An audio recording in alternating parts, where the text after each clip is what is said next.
I'm glad you chose me. So that means your desire was stronger than your resistance. If your fear had been the most dominant, we would not have seen you. So your desire is more dominant than your fear. So the calling, you see what we're getting at? You're just always wanting to watch that balance. Soothe yourself, talk the fear down. Nothing serious going on here.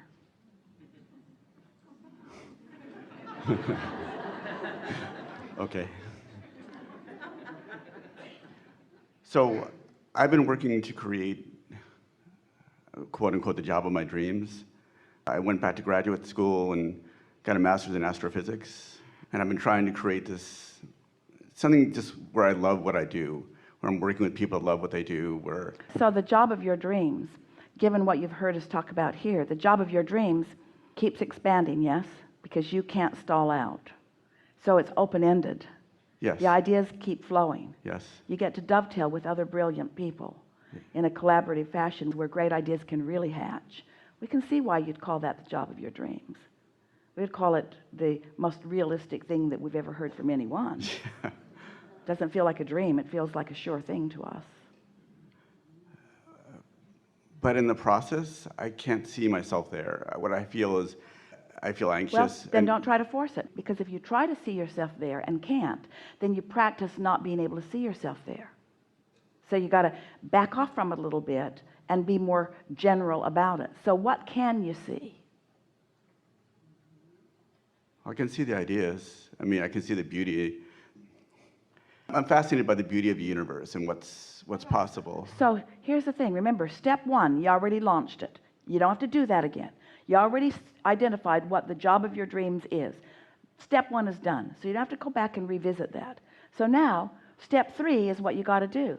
Focusing on the beauty of the universe, is that easy for you? Oh. If that comes easy to you, then just do that. This is so fascinating. This is so amazing. This is so incredible. Look at the synchronicity of all of this. All you have to do is be in the receptive mode, and the job of your dreams will come into your experience. At the same time, I think of all things that I should be doing, you know, sending resumes out, talking to people, networking, following up on things that I haven't followed up on. Have you been doing that? Huh? Have you been doing some of that? I've been doing some, but not as much. How's it working out? I feel stuck. There are those who say, if you throw enough mud on the wall, some of it will stick. And we say, yes, but it always makes a big mess. What you want to do is think about, why do you want this? That's what we'd like to hear from you. Why do you want this? Why do you want this job of your dreams? What is it about it that turns you on? It's hard to explain. It's just the energy of seeing things as they are. It's like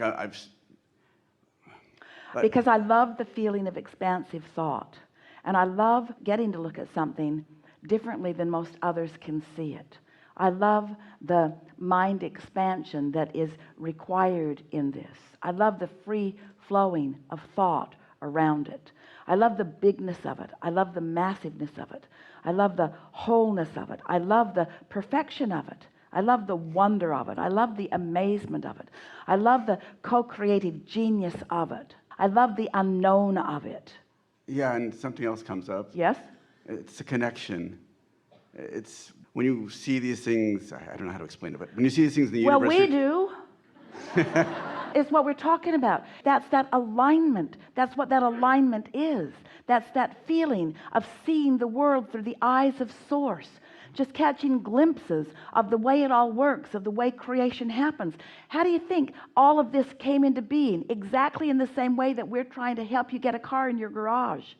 It's exactly the same process. All of these planets spinning in their orbit in perfect proximity to each other, and beyond and beyond and beyond and beyond and beyond.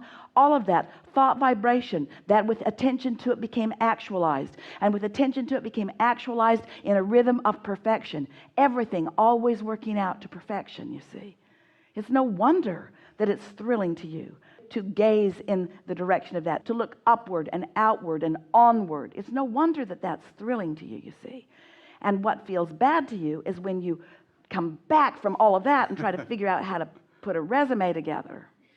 Well, it's because it's too soon for that. Let the wonder of all of that keep inspiring you. Let it build within you until what comes across in your resume, you'll be so turned in, tapped in turned on, that what will come across is something that's so powerful that it will be undeniable. You'll present your credentials. You'll let them know that you had the stamina and the wherewithal to go to school and get the degree and learn what you needed to learn. You've got the basics. But it's not the basics that ever carry anyone to greatness. It's the alignment that carries someone to greatness. Now, maybe the basics are necessary. We really don't think that they are, but in your world, let's say that the basics are necessary and you've got those, and so now you've got the basics, but now you've got something far more. Look at the athletes out on the ball court. Look at them. They're equal height, most of them, in equal weight, and they've got equal muscle capacity. But what makes the difference between those that have that eye-hand coordination? What makes the difference between those that are inspired, those that are so tuned in that they can tell what somebody else is going to do, those that see the big picture, that are looking for broader view, that know exactly where they need to be and where they want to be in the rhythm of what's going on? In other words, it's far more than just the basics. They've gone into alignment. They're using the leverage of energy that creates worlds, and that's what's flowing through them, you see. So if you will allow yourself to dream more and to feel the fullness of all of that longer, rather than doing more of that mundane stuff that everybody thinks that they need to do to jump through the hoops, so you allow yourself to rise above the fray so that you are in love with the universe and all of its possibilities, then that will come across in the way that you interview, in the way that you connect, in the way that you rendezvous with others. Possibilities. Science is so interesting. You know why it moves so slowly? Because everybody thinks everybody has to agree on everything. So you take the slowest minds and you drag them along with the fastest minds. Everybody has to agree. But it's always those that were thinking outside the box that figured everything out. Look at them all through history. Many of them were put in jail. They were so weird because they were not willing to follow. Well, those days are gone. Nobody's going to jail you. The worst thing that could happen to you is that they might misunderstand you, but they will revere you if you allow your mind to soar in the way that you have the potential of it soaring. So you've got the basics, you've got the credentials, you're in the game. Now let yourself dream into that place of feeling wonderful, and then the words that flow forth from you are, I was born for this. I've got this intuitive knowing. My mind takes me places that I've never been before. The idea of understanding this expanding universe, things occur to me. It is so exhilarating when you hook in with that broader perspective. And every single invention, every single understanding, concept, mathematics, everything that has ever come into this physical world has come by one person who stood apart, who didn't do the mundane stuff that everybody else was doing, who stopped feeling guilty about jumping through the hoops that everybody was jumping through, and allowed themselves to be for a longer period of time in that atmosphere of belief and understanding, and then the thoughts begin to flow in a big, big way. And you will never be happy under any other conditions. You got to go there. We always enjoy visiting with people who have called themselves creative. You all are, no matter what your endeavor, but those in music or those in art or those in science who have felt what it feels like, those in sports, biggest population, who feel what it feels like to be in that zone, who know what it feels like as you just catch glimpses of that alignment. And in that aligned state, you turn your attention toward something of interest to you, and you see it open in a whole new understanding. And if you don't need to scamper and get confirmation from others who aren't there, who aren't in that receiving mode, that's why that calls you. You want to be in the receiving mode that nobody else has received. You want to be in the receiving mode that nobody else has received. You're not a regurgitator, you're a creator. Yeah. I have a question, though. Yeah. Well, we did get a little carried away.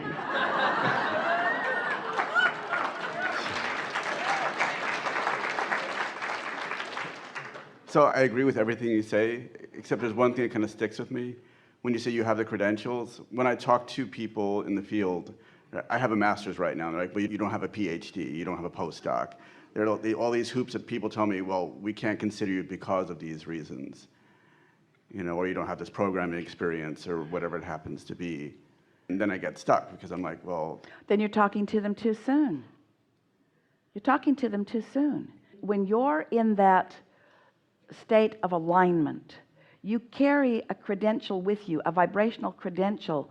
Look at the greats. What kind of credentials did Galileo have? What kind of credentials? Your credentials are the way you mundanize yourselves. Your credentials are the way you standardize yourselves. Your credentials are the way you compare yourselves in the action orientation. You're talking about inspiration. You're talking about alignment. Do you want to be part of the system that is requiring you to jump through hoops? Or do you want to tap into the genius of the universe and make something big happen? Esther and Jerry read a book a few years ago, stuck in their minds. It was a man who was talking about travel and how to make travel easy. And he was talking about how to interact with airlines and how to interact with hotels and so forth. And he said, if you ask someone to do something, make sure that they have the power to give it to you. Otherwise, you're just wasting your words. You sort of get that. Ask somebody that has the power to make the water hotter in your room, and so on. Otherwise, it's just a waste of time.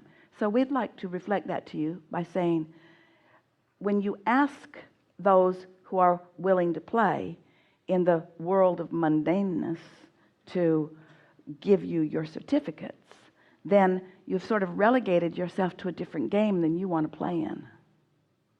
And we think that's what's grinding at you.